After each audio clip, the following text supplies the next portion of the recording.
안녕하세요. 자, 이제 우리가 오늘부터 이제 7, 8월 달 문제집 강의를 하는데요. 문제집 강의를 할 때 우리가 좀 공부하는 요령이 있는데 당일치기 할 수 있는 시험 보기 전날 전 과목을 다 볼 수 있는 당일치기 할 수 있는 자료를 마련해야 돼요. 어떻게 마련하느냐? 일단 문제집 강의는 먼저 여러분들이 예습을 하고요. 그리고 수업을 듣고 복습을 하는 방식으로 하시는 게 좋은데, 예습을 할 때는 제가 이제부터는 다음 주에 어디까지 진도가 나갑니다 말씀을 드리면 그 부분을 모의고사 풀듯이 스피드하게 풀고 오시는 거예요. 일단 모의고사 풀듯이 스피드하게 푸는 그 과정이 필요한 이유는 우리가 습관의 동물이어가지고 참 묘하게도 항상 천천히 풀어버릇하면 천천히 풀어야 문제가 풀리고, 그러면 우리가 주어진 시간에 문제를 풀 수가 없거든요. 그래서 공부할 때도 좀 스피드하게 푸는 연습을 할 필요가 있고요. 그래서 모의고사 풀듯이 푸시고 수업을 들으시고 집에 가서 꼼꼼히 뭐죠? 복습을 하고, 이게 천천히 봐야 되겠죠. 근데 이 모의고사 풀듯이 푸실 때 조심할 것은 문제지에다가 정답을 체크하시면 안 돼요. 우리 문제집은 문제 밑에 뭐가 있어요? 정답이 있잖아요. 가리고 푸시는데, 그러니까 다시 말하면 이런 얘기죠. 1번에서 이렇게 1, 2, 3, 4, 5 이렇게 나와 있으면 여기다 이렇게 정답을 이렇게 체크해 버리시면은 나중에 보실 때 정답만 보여요. 그러면 문제집으로서의 가치가 없어지기 때문에 정답은 연습장을 이용해서 체크하시고요. 뭘 하시는 거냐면 채점을 하시는 겁니다. 채점. 틀렸으면 틀렸다라고 이렇게 채점을 하는 거예요. 그래서 이거를 여러분들이 2달 동안 저하고 한 번 하고요. 개인적으로 2번 해가지고 3번을 하셔야 돼. 3번을 뭐 하셔야 돼요? 반복하셔야 돼. 왜냐 우리는 또 문제가 한 번 보고 다 기억나진 않잖아요. 그래서 우리가 7, 8월 달 문제집을 3번을 본다. 이런 마인드로 3번을 반복하시면, 요 3번을 반복하시게 되면 이 문제집에 3번 틀린 문제, 2번 틀린 문제, 1번 틀린 문제, 1번도 안 틀린 문제가 표시가 되고요. 그러면 요게 이제 어떻게 되냐면 당일치기 할 수 있는 도구가 돼요. 그래서 전과목 문제집을 시험 보기 전날 다 꺼내 놓으시고 3번 내지 2번 틀린 문제만 다 본다면 여러분들이 모르거나 헷갈리거나 이런 부분만 골라서 전 과목을 다 볼 수가 있어요. 시간이 또 이렇게 많이 걸리지 않습니다. 왜냐하면 시험 보기 전날에 굉장히 중요한 시간이에요. 오늘 본 거는 내일 맞힐 수 있잖아요. 그죠? 그렇기 때문에 이미 알고 있고 맨날 맞히는 문제는 굳이 볼 필요가 없는 거고, 내가 잘 틀리고 헷갈린 것만 골라서 전 과목을 다 보게 된다면 결국은 전 과목을 기본서를 처음부터 끝까지 다 본 것과 똑같은 효과가 있는 거예요. 더 좋은 효과가 있는 거죠. 그래서 이런 식으로 해서 준비를 하셔가지고 시험 보기 전날 문제집 6권을 빼놓으시고 2개 내지 3개 틀린 것만 공부하시면 요 당일치기가 가능해지는 요령이 될 수 있으니까 꼭 해보시기 바라고요.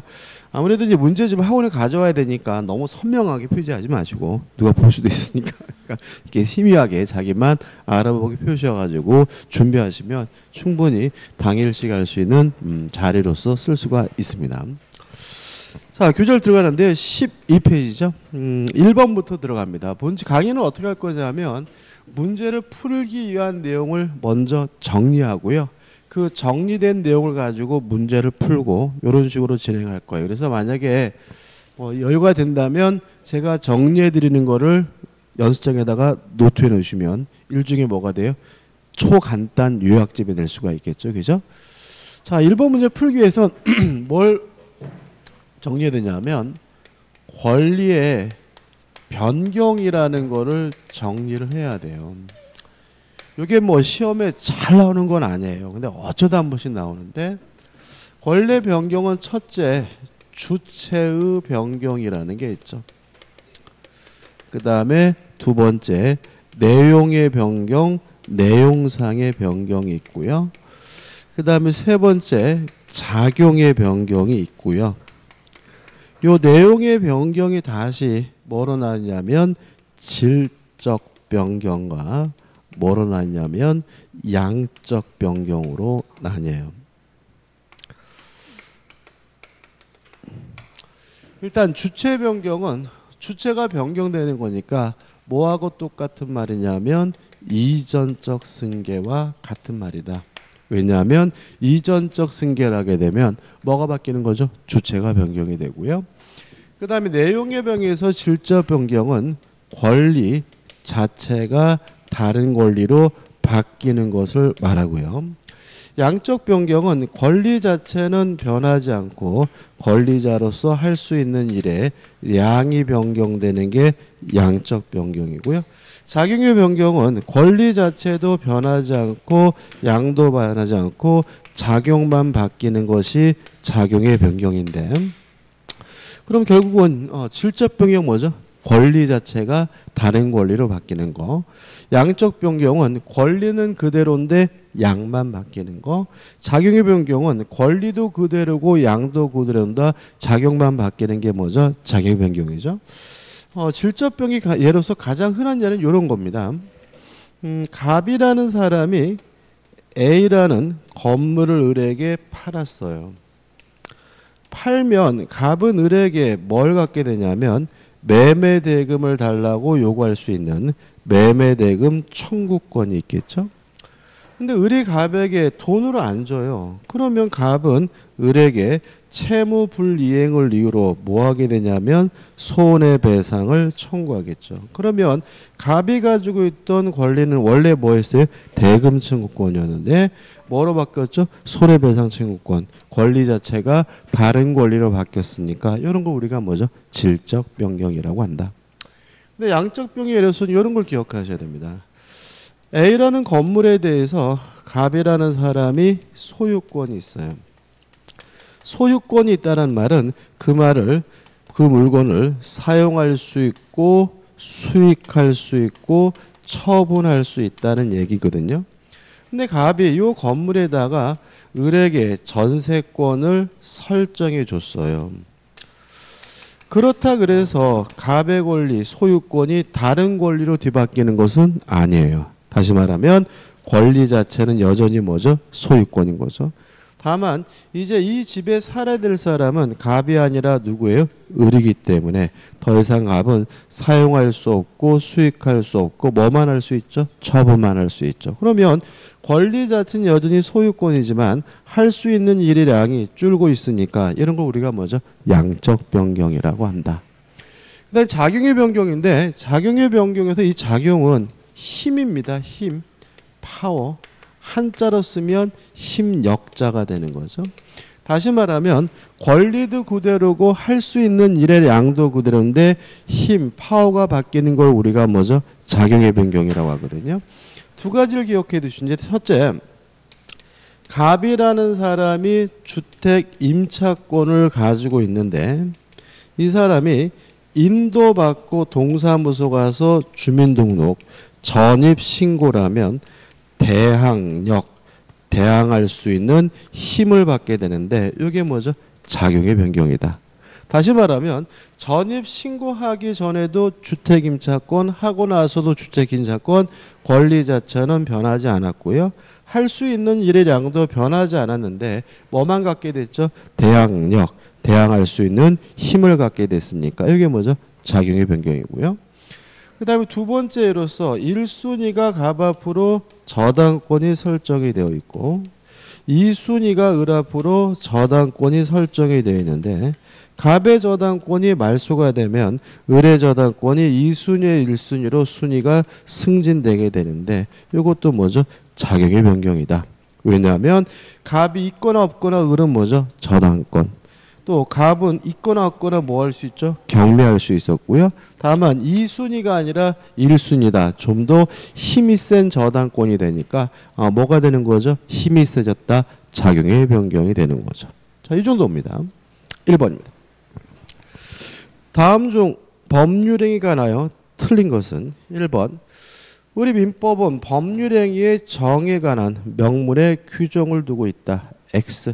뭐 그런 규정 없습니다. 의미 없고. 그러니까 이런 거는 의미 없어요. 뭐 민법에 있느냐 없느냐 이런 거 물어보진 않기 때문에 중요하지 않고. 답은 뭐죠? 1번이고.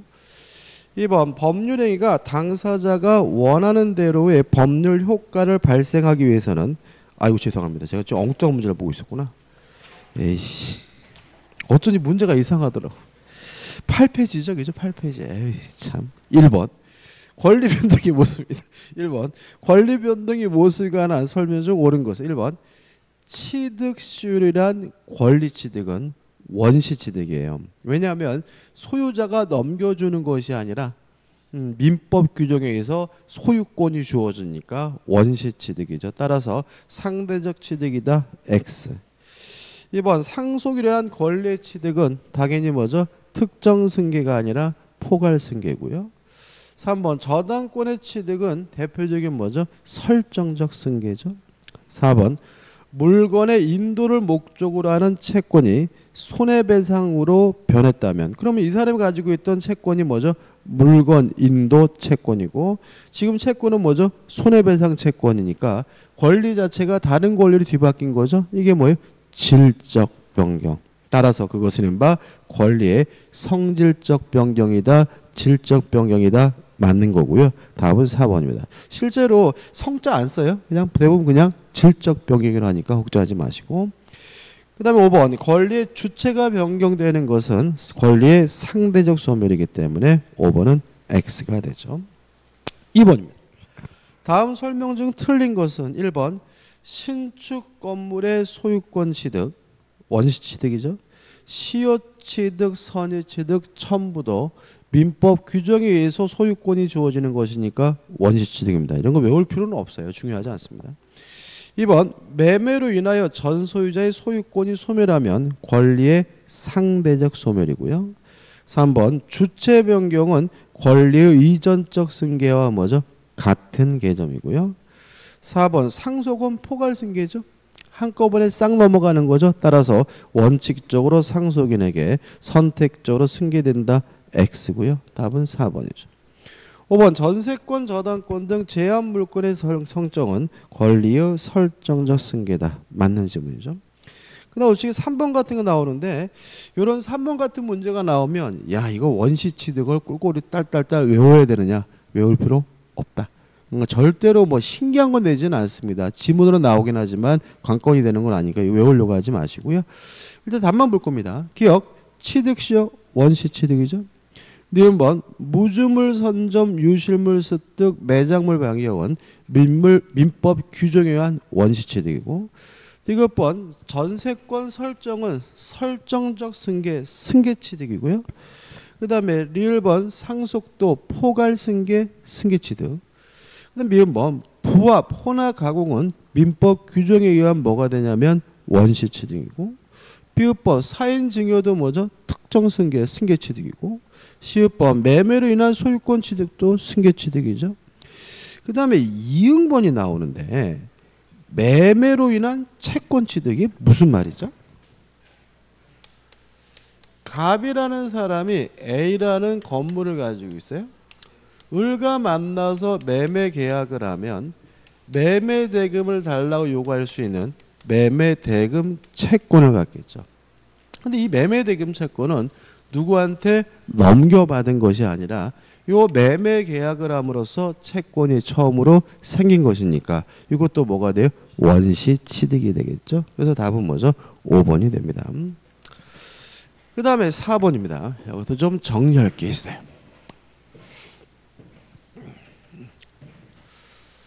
자, 우리가 이제 법률 사실에 대해서 정리를 하는데요. 중요한 것은 뭐냐면 적법행위 부분입니다. 적법행위. 법에 반하지 않는 행위를 우리가 적법행위라고 하고 이 적법행위를 다시 법률행위와 뭐로 나뉘냐면 준법률행위로 나뉘죠. 나누는 기준은 뭐죠? 의사표시죠. 따라서 그 행위 속에 의사표시가 들어있으면 뭐가 돼요? 법률행위고 의사표시가 들어있지 않으면 뭐죠? 준법률행위다. 그 다음에 의사표시는 뭐냐 하면 의사 원하는 바를 밖으로 표시하는 것을 우리가 뭐죠? 의사표시라고 하고요. 따라서 법률의 효과는 무엇에 의해서 결정되냐면 의사표시, 다른 말로 하면 원하는 바에 따라서 효과가 결정이 되는 거죠. 따라서 법률행위라는 건 뭐냐면 의사표시가 들어있는 적법행위가 법률행위고요. 효과는 무엇에 의해서 결정됩니까? 의사표시, 원하는 바에 따라서 결정이 되게 되는 거죠. 이에 반해서 준법률행위는 의사표시가 없어요. 따라서 준법률 효과는 무엇을 봐야 알 수 있냐면 법률 규정을 봐야 알 수 있는 거죠. 따라서 준법률행위란 의사표시가 없는 적법행위를 우리가 준법률행위라고 하고요. 효과는 무엇에 의해서 결정이 되냐면 법률 규정에 의해서 결정이 되는 거죠. 그러면 이러한 준법률은 뭐가 있느냐? 첫째, 의사의 통지는 준법률행위고요. 의사의 통지는 뭐가 있냐면 각종 최고와 거절이 있다. 두 번째, 관념의 통지도 준법률행위인데 관념의 통지는 뭘 말하냐면 객관적 사실을 상대방에게 알려주는 사실의 통지가 뭐죠? 관념의 통지다. 그 다음에 세 번째, 감정의 표시도 뭐가 되냐면 준법률행위가 되고요. 세 가지를 제외한 나머지 기타 준법률행위를 다 뭐라고 하죠? 사실행위라고 한다. 이 정도만 정리하시면 되는 거거든요. 자, 4번 문제입니다. 다음 중 성격이 같은 법률 사실들을 바르게 짝지어진 것은 기억, 제한 능력자의 단독행위의 상대방에 대한 상대방의 거절, 각종 최고와 거절은 뭐가 되죠? 의사의 통지네요. 니은번 제한 능력자 상대방이 하는 추인 여부의 최고, 각종 최고와 거절은 뭐가 되죠? 의사의 통지죠. 최고. 디귿번 무권 대리인의 상대방에는 추인 여부의 최고, 최고와 거절은 뭐죠? 의사의 통지죠. 답은 뭐죠? 나왔죠. 기역, 니은, 디귿해서 답은 몇 번이죠? 4번이 되죠. 1번 사원총회 소집 통지는요. 관념의 통지죠. 사원총회를 소집한다는 객관적 사실을 알려주는 것이 평가되기 때문에 뭐가 되죠? 관념의 통지고 미음번 공탁의 통지도 공탁했다는 사실을 알려주는 거니까 뭐죠? 관념의 통지고 채권 양도의 통지나 승낙도 채권 양도했다는 사실을 알려주는 거기 때문에 뭐로 의합니까? 관념의 통지를 의하거든요. 따라서 기역, 니은, 디귿은 의사의 통지고 리을, 미음, 비읍은 뭐죠? 관념의 통지인데 리을, 미음, 비읍은 없잖아요. 따라 답은 뭐죠? 4번이 되는 거죠. 그 다음에 넘겨보시면 갑과 을이 갑소유 토지를 2억 원에 매매하기라는 계약을 체결한 경우에 다음 설명 중 틀린 것은 1번 갑을 간의 매매 계약은 법률 효과를 발생하는 법률 요건이다. 맞죠? 다시 말하면 계약과 같은 법률 행위는 법률 요건이고 그 속에 들어있는 의사표시가 뭐가 되는 거죠? 법률 사실이 되는 거거든요. 니은번 갑을 간의 매매 계약으로부터 소유권 이전 의무와 대금 지급 의무라는 법률 효과가 발생한다. 3번 갑의 청약의 의사표시와 을의 승낙의 의사표시는 법률 행위이다. X죠.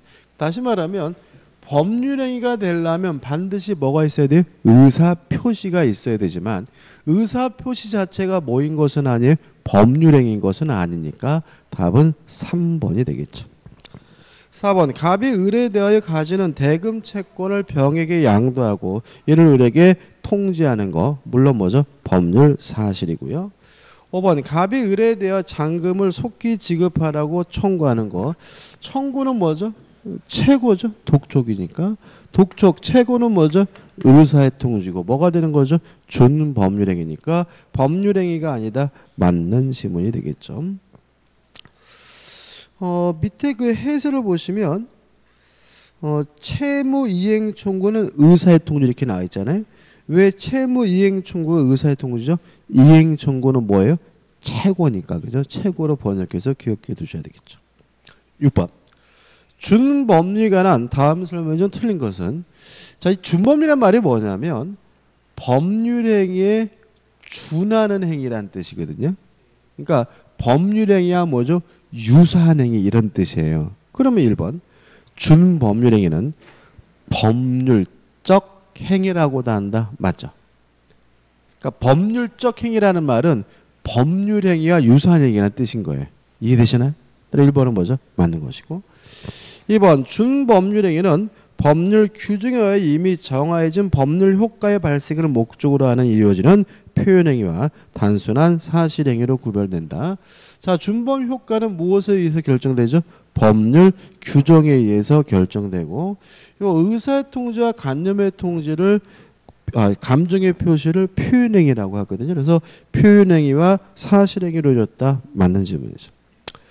3번 준법률행위는 대개 이미 발생하는 법률관계에 편성하여 또는 이와 결합하여 행해지는 것이 일반적이고요. 4번 준법률행위는 법률에 관한 규정을 유추 적용할 수 없다. X입니다. 다시 말하면 준법률행위는 법률행위와 유사한 행위이기 때문에 법률에 관한 민법 규정 당연히 어디에도 적용돼요? 준법률행위도 적용이 되는 거죠. 답은 뭐죠? 4번이죠. 5번 준법률행위는 법률행위를 제외한 모든 인간의 행위를 포괄하는 소극적 개념이다. 다시 말하면 적법행위 중에서 법률행위를 빼면 나머지는 다 뭐가 돼요? 준법률행위가 되고, 이렇게 나머지 개념이 되는 이유는 뭐예요? 사실행위 때문에는 거죠. 그죠? 사실행위. 답은 뭐죠? 4번입니다. 7번 다음 중 바르게 연결된 것은 1번 무주물 선점, 매장물 발견, 순수 사실행위다. X 혼합 사실행위거든요. 이런 게 외우지 마세요. 저도 잘 몰라요. 알아봤자 의미 없어요. 답만 볼까요? 3번 채무의 면제, 사무관리, 부부의 동거는 혼합 사실행위인가 봐요. 그죠? 이런 거 아무 가치 없습니다. 넘겨보시면 12페이지입니다. 1번 다음 중 법률행위에 관하여 틀린 것은 1번이 답이었죠. 우리 민법은 법률행위의 정에 관한 명문의 규정을 두고 있다. X죠. 그죠? 이런 건 되면 안 되죠. 그러니까 실제로 민법에 규정이 있느냐 없느냐 이런 거를 알려면은 민법 규정을 외우란 얘기인가요? 말이 안 되는 거죠. 그죠? 이런 건 내지 않아요. 그러니까 뭐 규정이 되어 있는지 안 되는지 그런 거 신경 쓰지 않으셔도 됩니다. 2번 옛날에 제가 사법시험 공부할 때 저희 때는 그 사법시험에서 문화사 해가지고 세계사가 시험 범위였어요. 세계사. 물론 국사도 보고 경제학도 봤습니다. 경제학 개론도 보고 국민윤리도 봤어요. 국민윤리 하면 뭐 하냐면 철학을 해야 되거든요. 그러니까는 막 이게 사법시험 공부를 하면 퀴즈에 뭐죠? 이 능통해져요. 그래가지고 그 제 친구 중 한 놈이 옛날에 그런 거 있었죠. 지금도 있나요? 이렇게 퀴즈 풀어 나와가지고 막 이렇게 막 돈 주는 거 있잖아요, 그죠? 그래가지고 얘가 그때 막 그 뭐죠? 그 얘가 뭐냐면 행정고시 합격을 해가지고 그 경제기획부에 있었거든요. 젊었을 때요. 근데 이놈이 나와가지고 직업을 자영업자라고 속여가지고.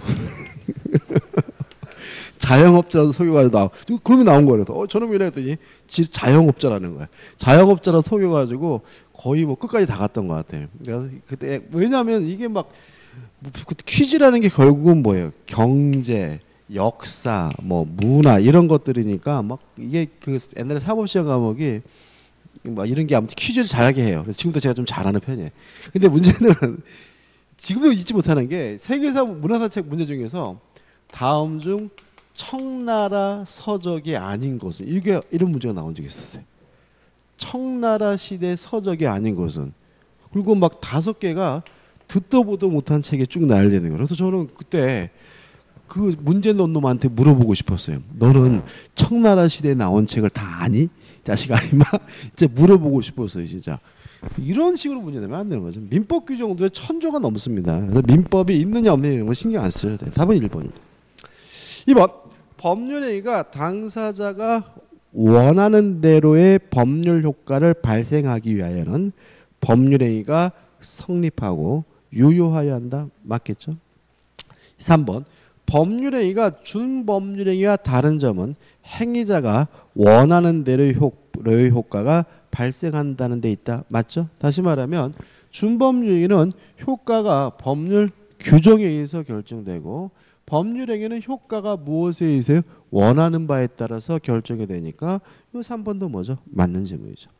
4번 의사표시는 법률행위의 유일한 요건은 아니며 의사표시 이외에 다른 법률 사실이 요구되는 법률행위도 있다. 맞거든요.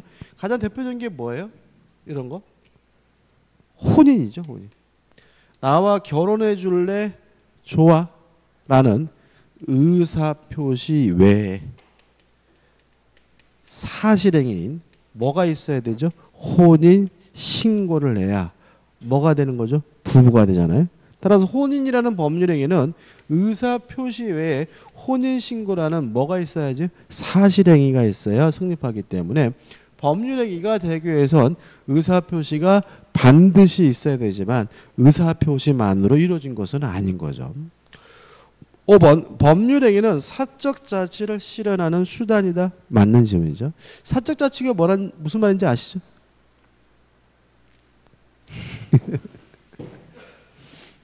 지방자치라는 말은 들어봤죠. 이게 무슨 말이에요? 지방의 일은 중앙정부의 간섭 없이 지방 스스로 알아서 하는 것이 뭐예요? 지방자치잖아요. 그럼 사적 자치는 뭐겠어요? 그죠? 사적이고 개인적 일에는 국가의 간섭 없이 스스로 알아서 하는 원칙이 뭐죠? 사적 자치 원칙이고, 물론 사적이고 개인적인 일은 스스로 알아서 한다는 말은 무엇에 따라서 원하는 바 의사표시에 따라서 한다는 얘기니까 법률행위는 사적 자치를 실현하는 뭐가 되겠어요? 수단이 되겠죠. 그죠?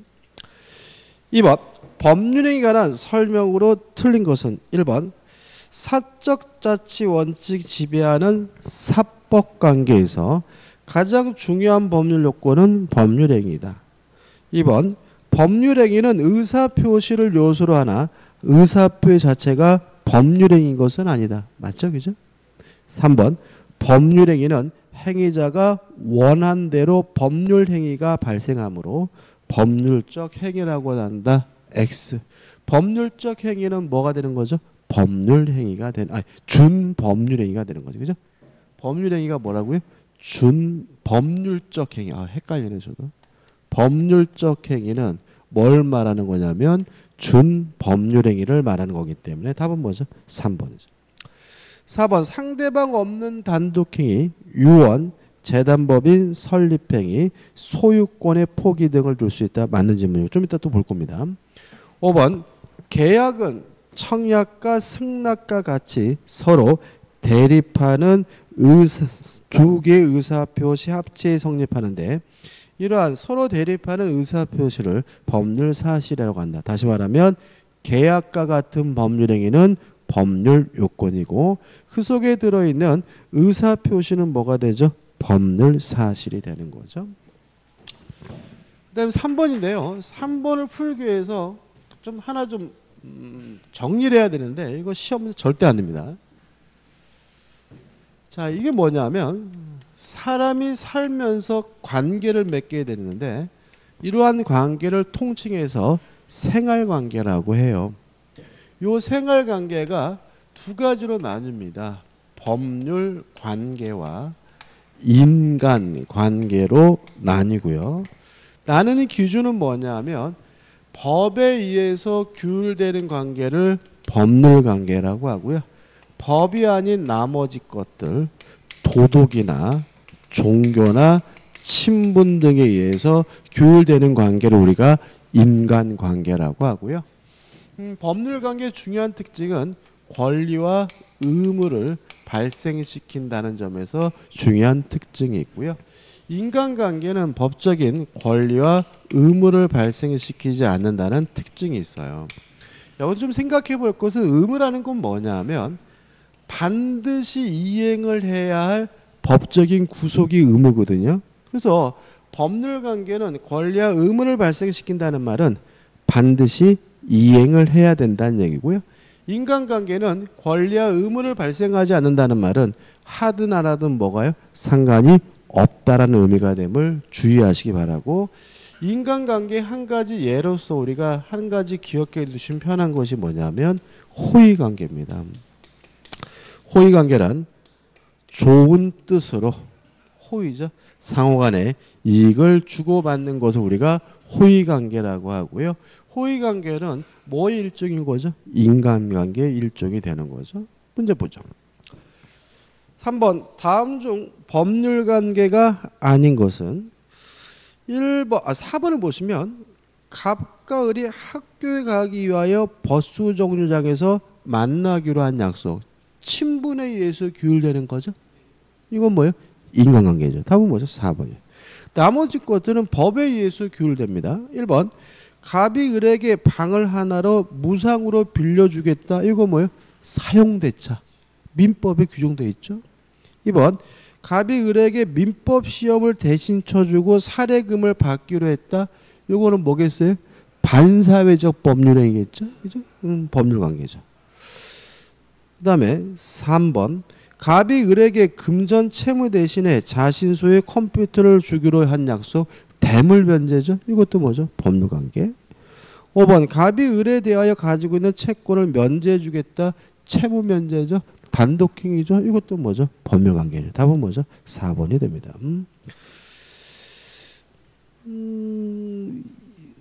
3번 그 해설을 보시면 경계계약, 경계보다는 이건 대물변제로 보이는데 다시 한번 묻히면 볼까요?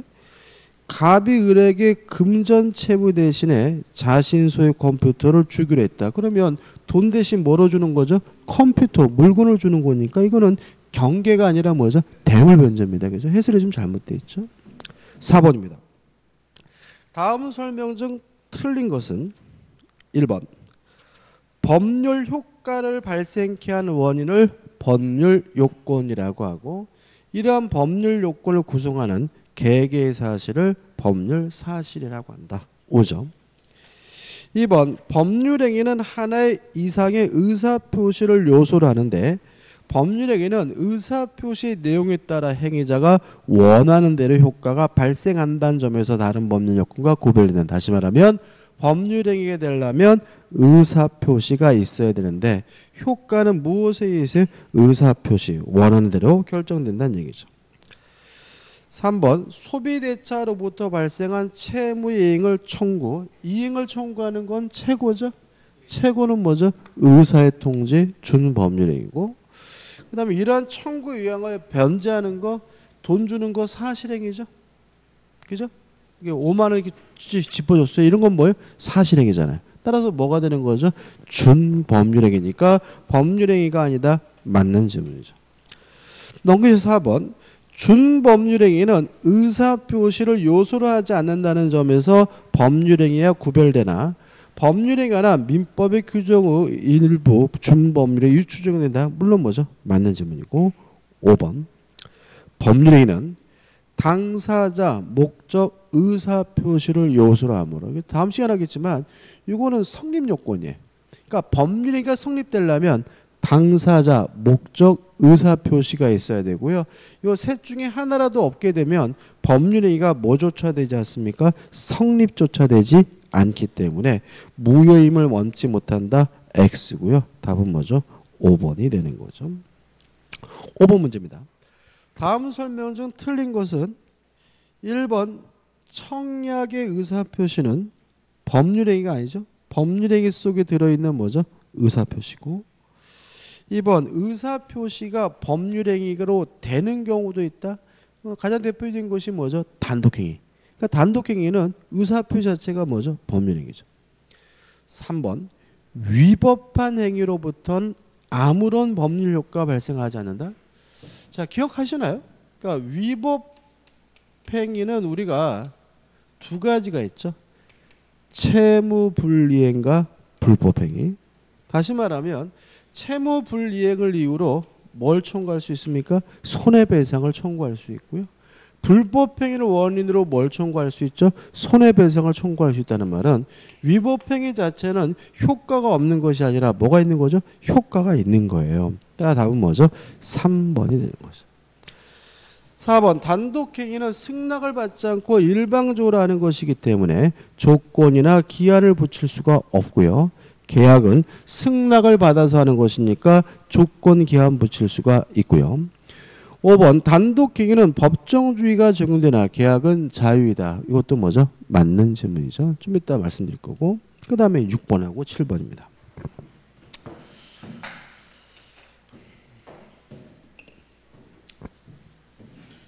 자, 우리가 채권행위가 뭐냐면 채권을 발생시키는 법률행위를 채권행위라고 해요. 따라서 채권자 입장에서는 채권이 발생하는 거지만 상대방 입장에서는 채무가 발생하는 거니까 채권행위를 다른 말로는 뭐라고도 하냐면 의무 부담 행위라고도 해요. 이것과 구별해야 될 것이 뭐냐면 처분행위인 거죠. 처분행위는 다시 둘로 나뉩니다. 물권행위와 준물권행위로 나뉘어요. 물권행위는 물권을 변동시키는 법률행위를 말하고요. 준물권행위는 물권이 아니란 얘기입니다. 물권 이외의 권리를 변동시키는 행위를 우리가 준물권행위라고 해요. 그래서 물권행위는 물권을 변동시키는 행위, 준물권행위는 물권 이외의 권리를 변동시키는 행위. 이렇게 기억하면 되고요. 예를 들면 쉬워요. 자, 갑이라는 사람이 A라는 건물에 대해서 을과 만나서 매매 계약을 하면 갑은 을에게 매매 대금을 달라고 요구할 수 있는 채권이 생기고 을은 건물을 달라고 요구할 수 있는 채권이 생기니까 요 매매 계약은 뭐가 되는 거죠? 채권행위 의무부담행위고요. 갑이 을에게 이전 등기를 해주면 갑에서 을로 소유권이 넘어가죠. 물권이 변동되죠. 따라서 처분행위 중에서 뭐가 되는 거죠? 물권행위가 되는 거죠. 자, 을이 갑에게요 1억을 빌려줬어요. 1억을 대여하면서 갑 소유 A 건물에 대해서 저당권을 설정하기로 계약을 하면 이때 을은 저당권을 설정해달라 요구할 수 있는 뭐가요? 채권이 생기니까 설정 계약은 뭐가 돼요? 채권행위고요. 이 계약에 따라서 설정 등기가 이루어졌다면 저당권을 설정하면 저당권이라는 물권이 생기는 거니까 이건 뭐가 돼요? 물권행위가 되겠죠. 그 다음에 준물권행위입니다. 을이 갑에게요 1억을 빌려줬어요. 그러면 1억을 빌려주면 1억을 달러 요구할 수 있는 채권이 생기니까 1억을 빌려주는 요 행위는 뭐가 되는 거죠? 채권행위가 되는 거고요. 근데 을이 요 채권을 병에게 양도했어요. 그러면 을에서 병으로 채권이 넘어가죠? 물권이 아닌 물권 이외의 권리가 뭐가 되는 거예요? 변동되는 거니까 요 채권 양도는 뭐가 되는 거죠? 준물권행위가 되는 거죠. 이해되시죠? 그죠? 이 정도입니다. 6번 다음 중 처분행위로 볼 수 없는 것은 그러면 채권행위 계약을 찾으란 얘기잖아요. 1번 매매예약 채권행위죠. 2번 저당권 설정하면 저당권 설정은 설정 등기를 말하는 거죠. 설정을 하면 뭐가 생겨요? 저당권 물권이 생기니까 뭐죠? 물권행위. 채권의 양도는 뭐가 돼요? 준물권행위. 채무의 면제도 준물권행위입니다. 왜냐하면 채무를 면제하면 채권이 소멸되죠. 물권 이외의 권리가 뭐가 되는 거예요? 변동이 되는 거니까 채무의 면제는 뭐가 돼요? 준물권행위. 전세권의 이전하면 전세권 물권이 변동되는 거죠. 따라서 뭐예요? 물권행위. 따라서 답은 뭐죠? 1번이 되는 거죠. 7번 처분행위에 관한 다음 설명 중 틀린 것은 1번 처분행위는 이행의 문제를 남기지 않는다. 왜요? 다 있으니까요. 2번 형성권 행사 등의 처분행위 관하에는 법정주의가 적용되냐. 다시 말하면 형성권은 아무 때나 행사할 수 있는 것이 아니라 법에 규정되어 있을 때 할 수 있는 거죠. 3번 물권행위와 준물권행위는 뭐죠? 처분행위고 4번 처분권 없는 자의 처분행위는 무효이다. 맞거든요. 근데 이 4번 같은 지문이 참 우리를 헷갈리게 해요. 예를 들어 가지고 처분권이 없는 자가 한 매매 계약은 무효예요, 유효예요? 유효죠, 그죠? 유효. 다시 말하면 처분권 없는 자의 채권행위는 뭐 한 거예요? 유효한 거예요. 처분권 없는 자가 한 이전 등기는 뭐겠어요? 무효겠죠, 그죠? 그러니까 우리가 요 처분행위와 채권행위를 좀 헷갈릴 수가 있는데 다시 말하면 매매 계약은 처분행위가 아니라 뭐예요? 채권행위니까 타인 소유물의 매매 계약도 유효한 거고 처분권이 없는 자가 한 매매 계약도 뭐 한 거예요? 유효한 건데 직권도 아니면서 이전 등기를 줬다면 그건 뭐예요? 무효니까 타인 소유물에 관한 이전 등기 무효고요. 처분권 없는 자의 처분행위도 뭐가 돼요? 무효가 되는 거니까 주의하셔야 돼요. 5번 모든 처분행위에 관하여는 공시원칙이 적용된다. X입니다. 큰 의미는 없습니다. 답은 5번이죠.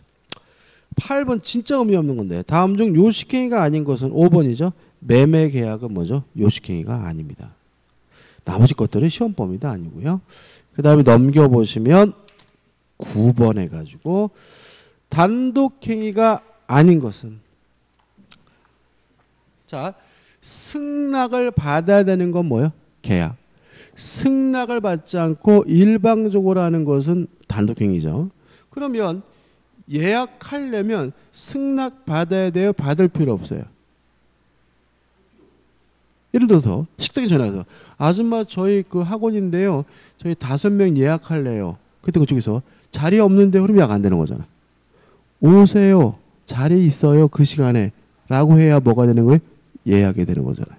예약하려면 뭐가 필요해? 승낙이 필요해. 예약은 뭐죠? 계약이에요. 답은 그래서 뭐예요? 1번. 이해되시죠? 그죠?